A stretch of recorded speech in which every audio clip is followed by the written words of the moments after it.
it all started with my American dreams. Akala ko, dream lang yun kasi parang mahirap pasukin ng US. It's very impossible for me. And then, until na-realize ko na nagawa pala sa iba, and then why not? Kaya lang, parang, kasi if you have that dream, you have to pursue, kasi maraming obstacles. Ano na yan eh, parang yung obstacles, parang expected na yan sa buhay mo. Lahat may obstacles. Trials yan. Kaya nag-ask ako ng sign ni Lord na, Lord, please give me a sign na kung ito na yung agency, ito na yung talaga ibibigay mo sa akin to pursue my American dream. So, binigay niya Teach USA. Pag October, talaga ako, nag-sign up na talaga ako. So, parang yung collaboration, in-answer ko lahat. Tapos, ang pinakamaganda dun sa collaboration kasi, we have to answer it with what we have learned. Focus ka lang kasi ang daming negative. Lalo na pag alam nilang nag-a-apply ka, kahit gaano mo pa sila iiwasan, silently, isa lang yung companion ko doon, si God. Palagi akong nagpunta sa simbahan, nag-ask ng guidance, and hindi pala ganoon ka-easy. Pag may job offer ka na, hindi ka dapat yun na yun. Bali, dami mo pa, yun ang pinaka-start na madugo ang labanan.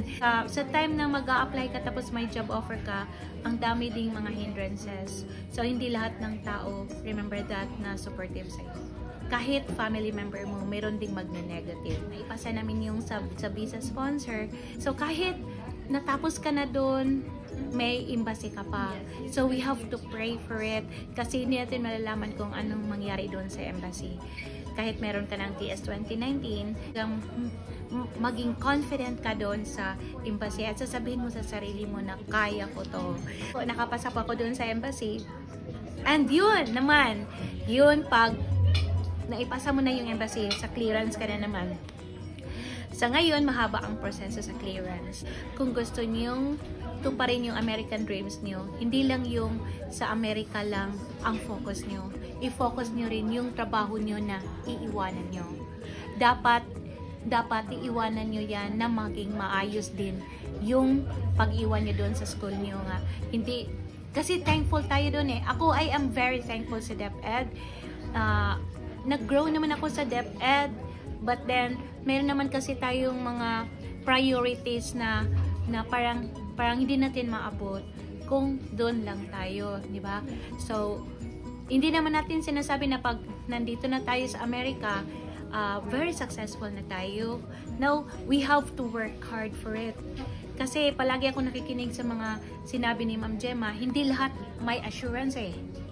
Kahit nandito ka na, yung assurance mo na, ay, nasa US ka na, confident ka na, hindi kailangang mahalin mo yung trabaho mo.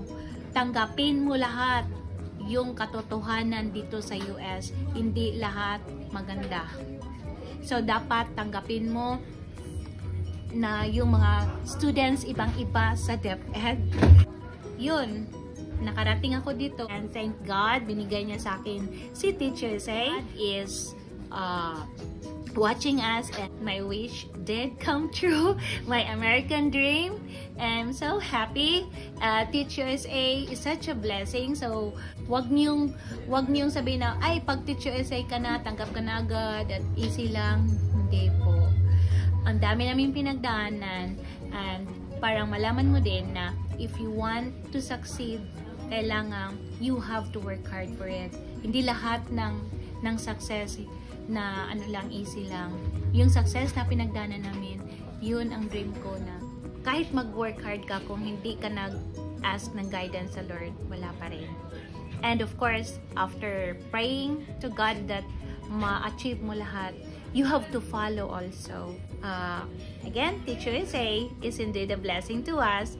And now here we are, very happy, kahit malayo sa pamilya, pero it seems na malapit na rin kami sa pamilya namin kasi we have a big family here. Thank you so much, Ma'am Gemma!